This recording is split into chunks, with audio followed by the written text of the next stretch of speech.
I'm going to briefly discuss the best way to learn from this curriculum. There are a total of 12 lectures in this introductory curriculum about diagnostic errors in imaging. I have chosen the topics for each lecture based on everything I've learned about errors.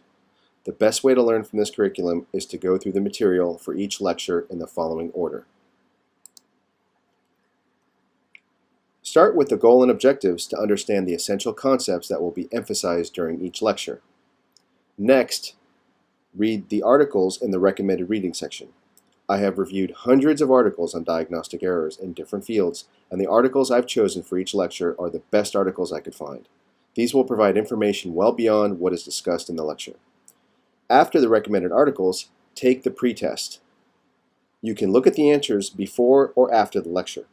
I think you're better off waiting until after the lecture and taking the test again to see if you can get 100%. You should be able to after reviewing the material.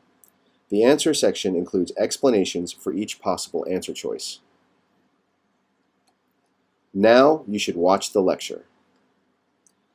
These are all between 8 and 10 minutes long, focusing on the essential concepts with case examples.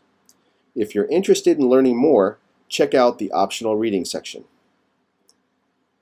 Again, I have chosen only the best articles for this curriculum.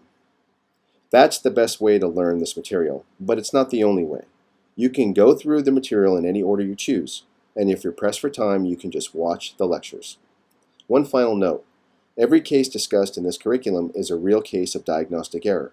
My hope is that you learn why errors occur, see examples of errors, and then use what you learn to change your workflow and practice so you avoid making the same errors.